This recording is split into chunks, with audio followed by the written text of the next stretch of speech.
This is for one of the it's if you like satire, I would suggest looking at this blog. It's Kvetcher.net. He's a decent author, and he's satirical. He's funny. He's one of these people who made tshuva and then decided that the Torah is too much a responsibility for him. So he's going to they have it in secular Hebrew. They have the expression lachzor b'sheila.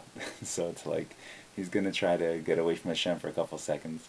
So he got very upset when I made the video about how dangerous it is to masturbate and how the Torah compares it to basically the Alter Rebbe says in Perek Zayin of Tanya. I pointed this out to him that it says it's worse than the forbidden equations, the forbidden relations, and the Kiddush Shulchan Aruch says in the beginning of the chapter in the wasteful emission of semen, this is the most serious transgression in the Torah.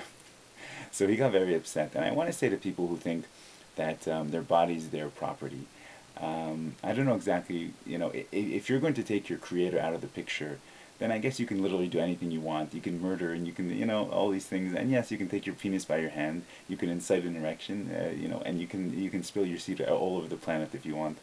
But for those people who are more sensitive, and this author of this blog, which I'll put his blog on the thing, he is more sensitive. He knows there's a creator. He understands what Hashem is. He's thought about this at length. Believe me, he knows.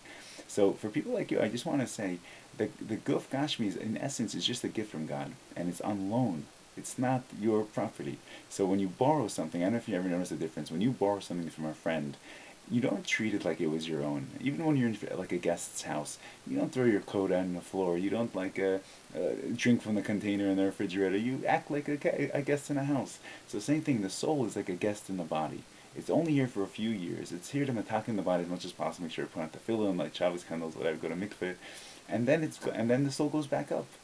It's not here to abuse the body. It's not here to do what it wants with the body. That's not the relationship. It's like if someone lends you a car and you beat it up and you get into an accident and you don't fix it. Seagulls go on it. They make on it, and then all this stuff happens. What kind of friend are you for borrowing that car? And according to Allah, it's very serious to borrow things. I'm sure he knows. So the same thing. The soul is simply borrowing this body for this gilgul. And I just wanted to say, I know it's something that they don't talk about it outside of Breslov circle so much, but this act, I'm telling you, it just makes everything else seem so dull in your life.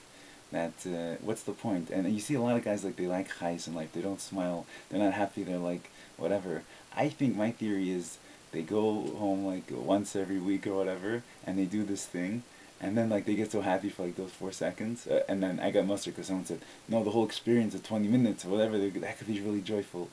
Okay, I don't want to make the worst of it worse. You know what I mean?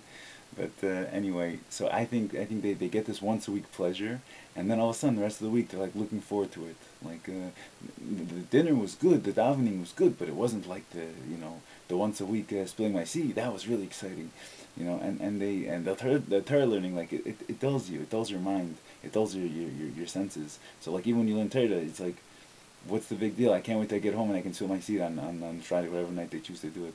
So I don't know, this is just for him, and I'll put the blog. It's satirical. It's nice. He's a good author. Thank you so much, and God bless.